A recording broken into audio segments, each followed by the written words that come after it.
Kaya saan tayo pupunta? Diyan po, may tulay lang po. Tulay ng mga Tena Power. Ay, yung may gumagawa. Opo. Yan, kasama natin si Kuya. Kuya, anong pangalan niyo po? Daniel. Yan, Si Kuya Daniel. Siya po yung Pinaka-tour guide natin. Siya yung driver ng payagan tayo na malapit sa konting bangka. para makita natin ng mas malapitan.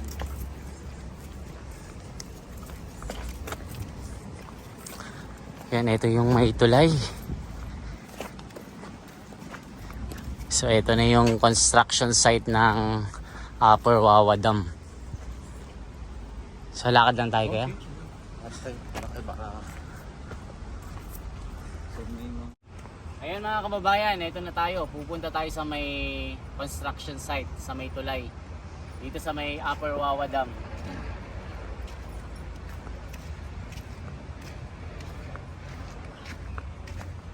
Kaya ilang taon na itong ginagawa? Magto 2 years pa lang, sir. 2 taon?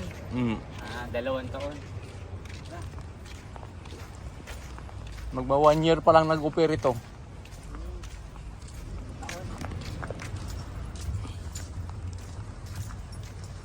Ayan, ito na. Pwede ba pala dito? Kuya. Pwede ba pala pumunta rito? Hindi pa po sila nila dyan.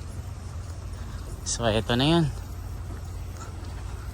So, ang laki na po ng development ng construction ng bagong dam dito sa San Rafael.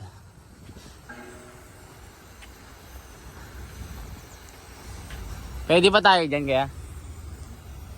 Lakad pa tayo? makikita natin dito. Ang laki na oh. Din ata ito. Hindi lang ako sure. Yung mga poste ng walling, no? Yung mga poste ng walling, mga kababayan.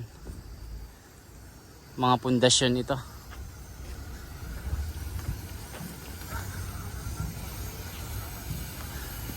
So, ang laki na ng natatrabaho nila.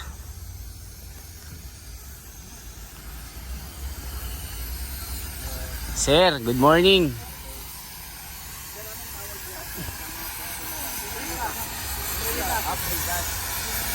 Ano daw?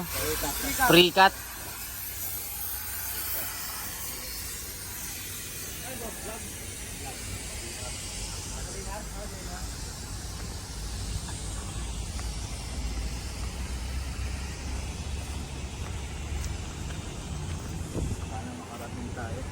Ayan yung lalagyan ng wall, mga kababayan.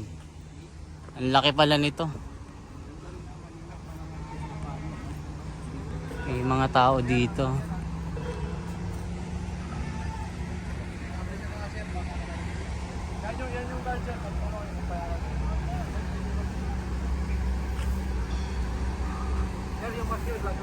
Ah, ay, thank you, thank you. Ito yung guard.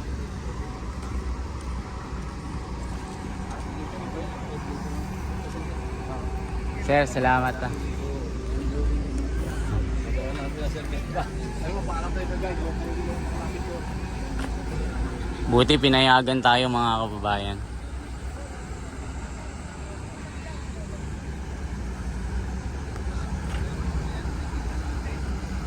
Ayan siya oh.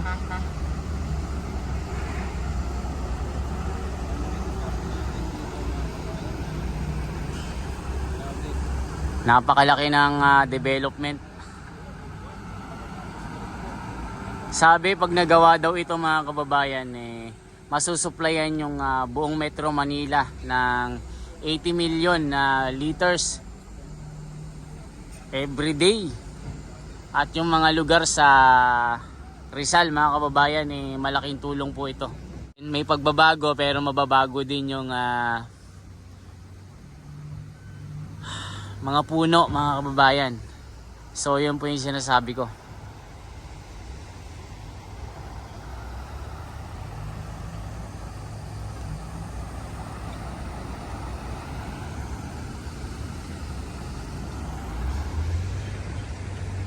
So yan yung ginagawang Wawa Dam Upper dito sa Montalban, Rizal.